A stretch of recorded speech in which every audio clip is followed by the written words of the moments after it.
po natin ang Greenpeace Philippines climate campaigner na si Jefferson Chua. Good morning po Sir Jeff. Si Xander po ito at si Angel. Good morning po. Good morning po. Opo, at maraming salamat po sa pagpayag po ulit ng Greenpeace na kayo po ay aming makapanayam.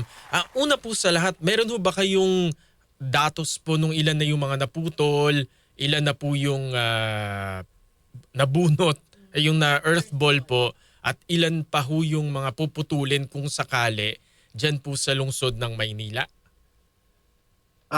Yung nakikita po natin sa mga reports sa mga news, no?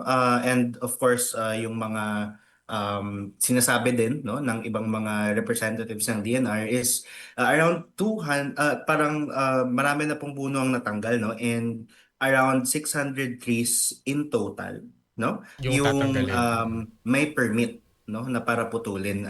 Alam natin ang SALEX na to ay ibubuo sa kahabaan ng Quirino at Rojas Boulevard. Kung kaya alam natin ang dami-dami mga puno doon at ginagamit pa nga to ng mga for example recreational runners, no, bilang pang cover, no, sa sun. So at alam natin na yun din yung nagpapaganda nung area na yun. So lahat ng ito, no, posibleng maputol. So sinabi niyo po kanina, no, na hininto ng pagsamantala ang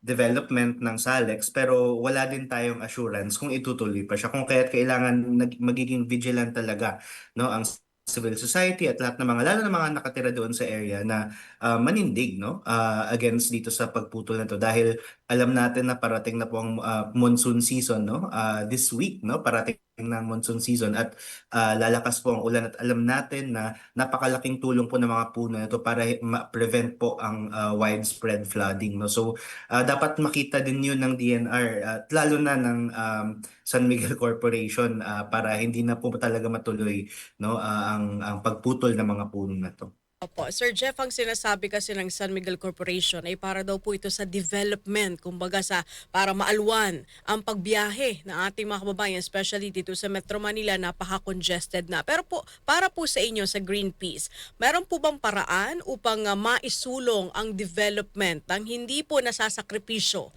yung mga puno? Isa po talaga to sa pinakamalaking issue Sir Jeff, naputol ho. para Opo, sorry po. napaprioritize Sir, pwede pong natin paulit po. Medyo naputol ho tayo Ay, kanina. sorry po. Opo. Sige. So, yung problema po dito or issue po dito sa Pilipinas, no, ay may isang picture lang tayo ng development, no? At ang development na yun para lang sa nakaiilan, no? Hindi para sa pangkalahatan, no? So, paano po natin masabi yun, no? Alam natin na ang SALEX na to, no, ay very, no, nakafocus, no, sa sa mga May may kotse. sasakyan, no, Oo. at sa mga may mga kailangang lumabas at pumasok ng Maynila, pero alam natin na iisang segment lang yan ng lipunan dito sa Maynila. Mas maraming tao dito sa Maynila at yun po yung mga apektuhan ng pagputol ng puno na to, no. So hindi imposible, no, yung pagbalance ng development at yung pag-alaga sa environment, at yun po kasi yung naratibo ng San Miguel na kailangan natin pumili, no, between development or environment. Hindi po pwede yun, no, lalo na sa age natin ngayon ng climate crisis, na kailangan natin ng balanse upang makapag-adapt ng maayos, no. So hindi po pwede na pipili lang tayo one over the other. May mga paraan upang maging nature-based.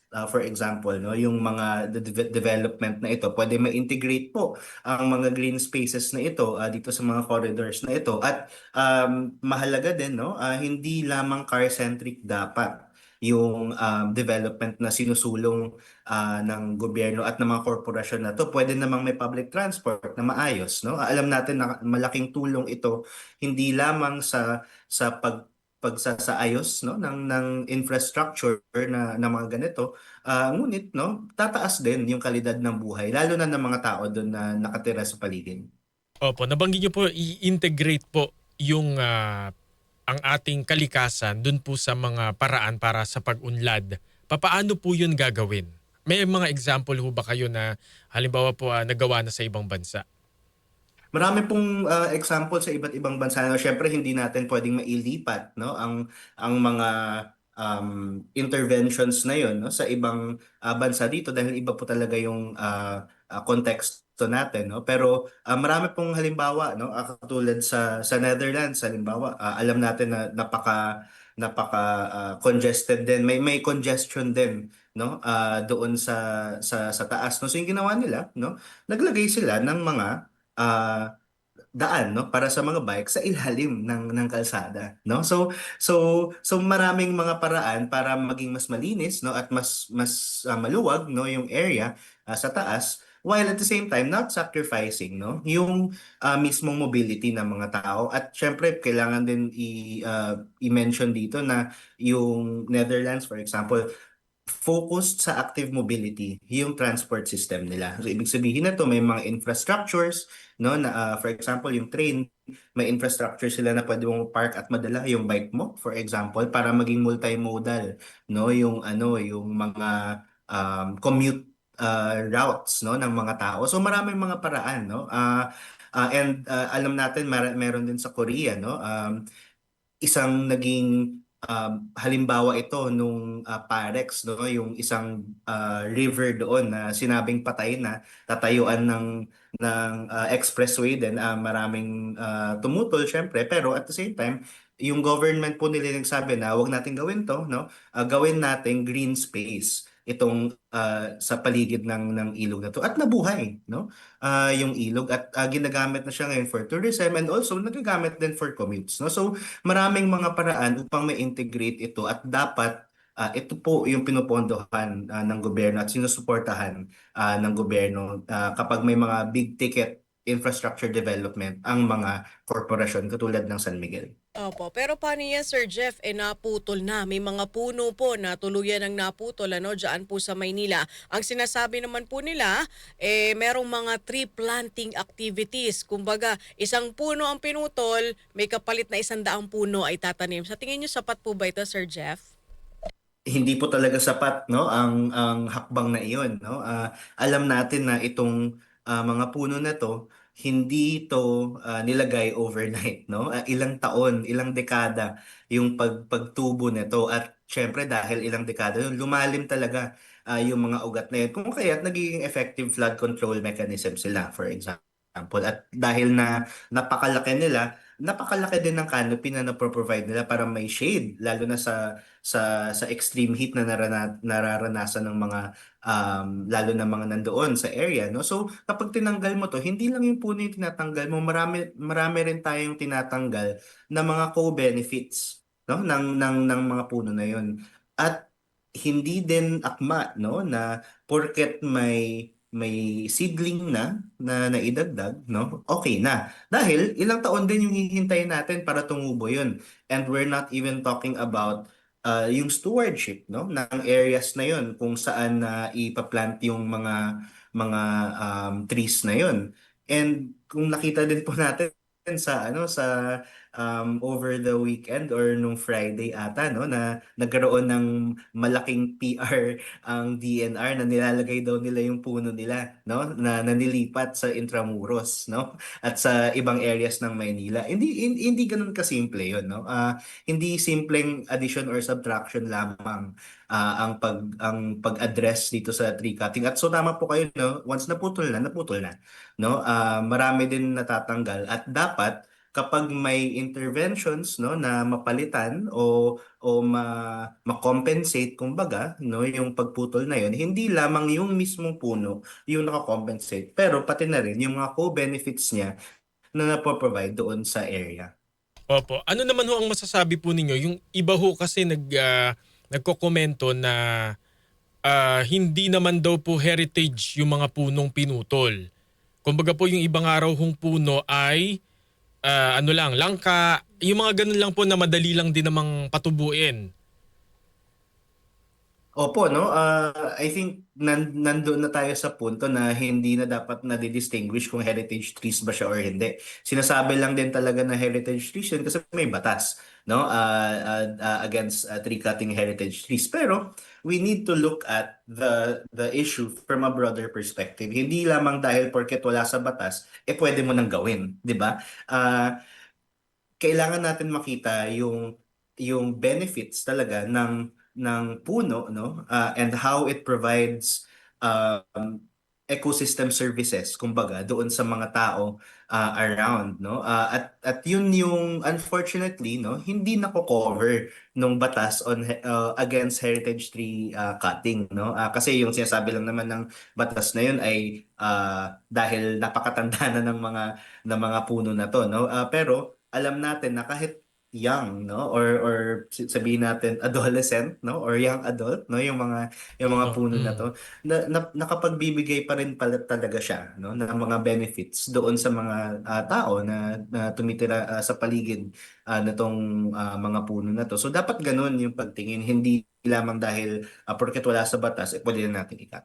Mhm. Dahil Mhm. pansamantala nga pong ipinatigil ang pagputol sa mga puno, ibig sabihin po ba nito ay hindi pa po tapos ano, ang ating laban? So paano po mahihikayat ang ating publiko na makiisa sa inyo pong advokasya sa Greenpeace, Sir Jefferson? Tama po kayo, hindi pa po tapos ang laban, no? At kung titingnan po natin yung mas mahabang kasaysayan, no, ng destructive development ng San Miguel Corporation dito sa Maynila, no, Parex, no, nahinto 'yun, no? Dahil tumindig nga yung maraming mga tao, heritage advocates, environmentalists, active mobility advocates, tumindig sila lahat, no? At napahinto momentarily. That was 3 years ago, no?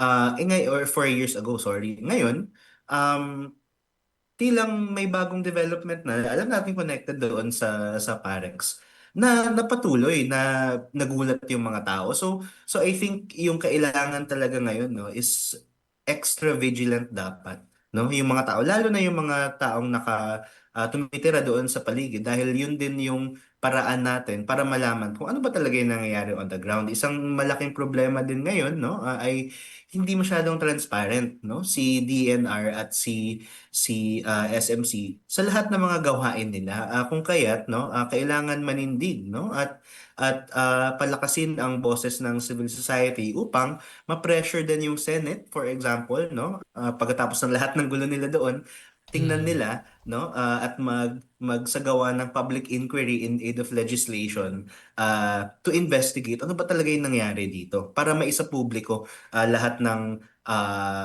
information tungkol sa tree cutting na ito, no? At kung titingnan din natin, no, dapat na um, makita din ng publiko kung ano ba talaga, no, yung mga papeles, no, na bigay ng permit para makat yung mga puno na to. Ibig sabihin ito yung mga environmental impact statements and assessments na requirement under the law para magawa yung mga development. So, dapat maisa publiko din yun. No? So kung kaya't kailangan din siguro, no, na momentarily i-review muna ng DNR lahat ng mga documents na ito, no? At tingnan yung benefits na natatanggal kapag nagtanggal, no, ng mga puno. At kailangan ganun yung perspective ng DNR na hindi nila dapat inuulit lamang yung mga talking points ng mga korporasyon katulad ng San Miguel Corporation at manindig talaga sila din mismo para sa kalikasan. Opo. Sir Jeff, papaano ho kung wala nang magagawa? Kumbaga, done deal na yan eh. Yung Salix po, baka, kumbaga, nabayaran na lahat. Alam niyo po yun, kumbaga, final na, may permit, etc. At talaga pong itutuloy nila yung pagtatayo ng expressway. Ano ho yung parang middle ground na pwede kayang may sasuggest po ninyo? Unang-una, pwede pong mapilit pa rin, no? Ma-integrate yung nature-based solutions na tinatawag, no? At tama, no? Baka nga po nakakasana, no? At Mm-mm. hindi na Mhm. po mababago, no? So kailangan magkaroon ng paraan para hindi lamang beautification, no? Yung pag-green ng area, pero may pagdagdag din talaga ng co-benefits dun sa mga nakatira sa paligid. Ngunit, syempre, kung tuloy-tuloy pa rin yung impunity na ito, no, ng mga korporasyon katulad ng San Miguel Corporation, may mga batas din tayo na parang upang hindi matigil, no, pero ma-address, no, yung mga environmental harms na nangyayari dahil sa mga developments. Ito marami tayong mga environmental laws, no, na maganda, sinasabi ng mga tao na napakaganda ng mga batas pangkalikasan ng Pilipinas sa implementation ng pumapalya. Ganon din po, no, sa rules on environmental procedure, marami din pong hakbang upang makumpel yung mga korporasyon na to na protektahan talaga, no, ang environment. Kung kaya isa din yun sa mga magandang ma-explore ng maraming mga allies natin at mga gustong i-defend talaga, no, ang mga puno na ito, no, and biodiversity in general, no. Maraming mga paraan sa batas upang makumpel, no, ang mga korporasyon na ito at hindi sirain, no, ang kalikasan. Okay. Sir Jeff, meron po ba kayong monitoring doon sa mga puno na in-earth ball at doon sa mga, since may mga naputol na, may mga itinanim na daw na katumbas sa isang puno, 100 na seedlings yung itinanim. Ako. Meron po ba kayong monitoring doon? Kung talagang itinanim ha? Yung nakikita lang po talaga namin ngayon, no, ay yung reports on the ground kasama ng mga community partners namin at ibang mga allies na mas tutok doon sa monitoring aspect. Ngunit alam natin historically, no, na yung mismong seedlings na yun na katumbas, no, na nire-replace yung mga pinutol na puno ay minsan hindi talaga sila napaplant. Marami ng mga instances, no, iba-ibang mga developments kung saan naputol yung mga puno at kailangan ilipat or magdagdag ng mga seedlings na wala nangyayaring ganun, no. While it's provided by the law na magkaroon ng stewardship and monitoring yung mga magpuputol ng puno doon sa ibang area, minsan ni area, no, hindi na provide, no, ng DNR, no. Correct. So kaya kailangan talaga na yung mga civil society organizations, no, sila din, no, yung isa sa mga first line of defense natin sa mga ganito, and marami sa kanila, no, that do active monitoring, no. So ito pong ano na to, issue na to ngayon na we're continually monitoring it sa public discussion, sa news, no? Pero ayun nga po, babalik din po ako doon sa panawagan kanina sa Senate na kailangan nang magpatawag ng public inquiry para maisalabas, no, lahat ng mga datos na ito para makita kung ano ba talaga yung mga problema sa National Greening Program ng DENR at paano po talaga nakakapag kuha ng kontrol yung mga malalaking korporasyon na to, no? Para hayaan masira yung kalikasan natin. So I think yun po yung isang hakbang, no, kailangan nating manawagan sa mga liderado natin, no, sa legislature, no, na imbestigahin, no, ang nangyari upang maisapubliko ang mga information para makita natin lahat. Po. Sir Jeff, curious lang ako. Gaano ba kalaki ang porsyento, tsansa na mabuhay yung puno kapag in-earth ball? Yung syempre nakadikit din po yung chance na yun, no, doon sa kung paano inalagaan yung area, no, una. Pangalawa, yung livability, no, nung area na yun. Sabihin natin mas mahina yung mga hangin doon, no, or mas arid ba yung lupa doon. So napakahalaga dito yung choice of siting, no, ng DNR. Kung kaya't napakalaki talaga ng responsibility ng DNR para ma-identify, no, kung ano ba talaga yung pinakatamang area, no, kung saan ma-transfer at makapaglagay, no, ng bagong seedlings. So yun, so nakikita po natin na marami pong nakaangkla doon sa mga internal processes ng DNR. Kung kaya't kailangan nila mag-step up. Napakita nga ngayon, no, na sa issue na to na nagulat at nabulantang yung mga tao dahil sa issue na to. Ibig sabihin, baka may nagkulang sa public consultation, 'di ba? So baka yun din kailangang ayusin dahil kapag maayos naman yun, no, at na-inform naman na maayos yung mga tao at na-inform din yung mga tao kung ano yung mga solusyon, no, at mga hakbang para ma-address yung mga naputol na puno nito, baka hindi sumabog ng ganito, no, yung issue. So baka kailangan mag-reflect din ng DNR, no, kung paano ba talaga nila ginagawa to dahil paulit-ulit na. Opo. Sir Jeff, hindi ko ho alam kung nakarating na rin po sa Greenpeace. Meron din hong pinahintulutan ng DNR na tree cutting activity sa Berong Nickel Project po sa Palawan. At Yes. least 26,000 na mga puno naman yung puputulin para po makapagmina ng nickel. Yes po, at yun ang alarming talaga, no. Maraming mga nangyayaring ganito sa ibang bahagi ng bansa na hindi masyado nakukuha ng news cycle dahil nga napakalayo nila, no. At alam natin na yung minsan focus talaga ng story nandito din talaga sa Manila dahil ang daming tao dito. Pero itong mga malalang mga nangyayari sa laylayan, no, ay hindi nakikita. No, kung kaya't kailangan talagang balikan ng DNR yung mga proseso na to, no, at again, no, umulit tayo dun sa panawagan natin sa mga liderado natin na mag-launch ng investigation. Ngayon palapit na ang SONA ni Pangulong Marcos, no, we're also expecting, no, na may sasabihin siya tungkol dito dahil hindi pwedeng tahimik lang siya, no, dito sa issue na to. Kung kaya't kailangan talaga na ma-review lahat ng mga tree cutting activities na to in the name of quote-unquote development. Pero kung titingnan natin, for example, ibabalik tayo dun sa Palawan po, Mm. for the mining corporation lang naman yung tree cutting na yun eh. 'Di ba? Tapos sasabihin nila na may benefit naman yung job generation dahil sa mina, pero nasisira mo yung kalikasan along the way, 'di ba? So parang paano 'yun, no? At kailangan ng mas maayos na sistema ng pag-communicate, no, ng DNR sa publiko kung ano ba talaga yung mga hakbang na ginagawa nila para maipakita nila na they're really standing for the environment rather than the interests of the few like private corporations. Alright, siguro pang huli na lamang po, Sir Jeff, ang mensahe, paalala sa ating mga kababayan, especially, meron pong paparating na Super El Nino, di ba? Sinasabi sa huling quarter po ng taon at ngayon nga, nag-umpisa na ang habagat season.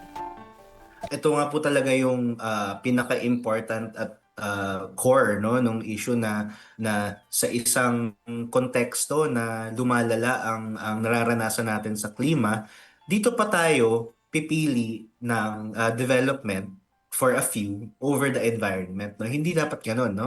So ang panawagan talaga ng Greenpeace, no, ay ma-prioritize finally, no, ang environment, uh, at hindi lamang simpleng one over the other ang development at environment, kung kaya't kailangan din manindigan ng taong bayan, no, para mahinto, no, ang mga development na ito na hindi nirespeto ang kalikasan, no, at maipakita sa mga leader natin dito sa Pilipinas na hindi po pwede na nauuna lang ang development na hindi natin na-integrate o nasasali o nako-consider, no, ang epekto nito sa kalikasan. Kailangan yun mismo ang unang consideration, no, para magkaroon tayo ng holistic na development dito sa Pilipinas. So hindi po talaga sana huminto ang paninindigan ng mga tao, no, sa issue na to at iparating natin sa presidente na hindi po pwede itong nangyayari sa atin. Maraming salamat po Thank sa you, inyo, Sir Sir Jeff. Jeff. Maraming salamat po sa Greenpeace. Thank you po. Nakausap po natin si Ginoong Jefferson Chua. Siya po ang national campaigner ng Greenpeace Philippines, climate campaigner. Hindi naman tutol ang Greenpeace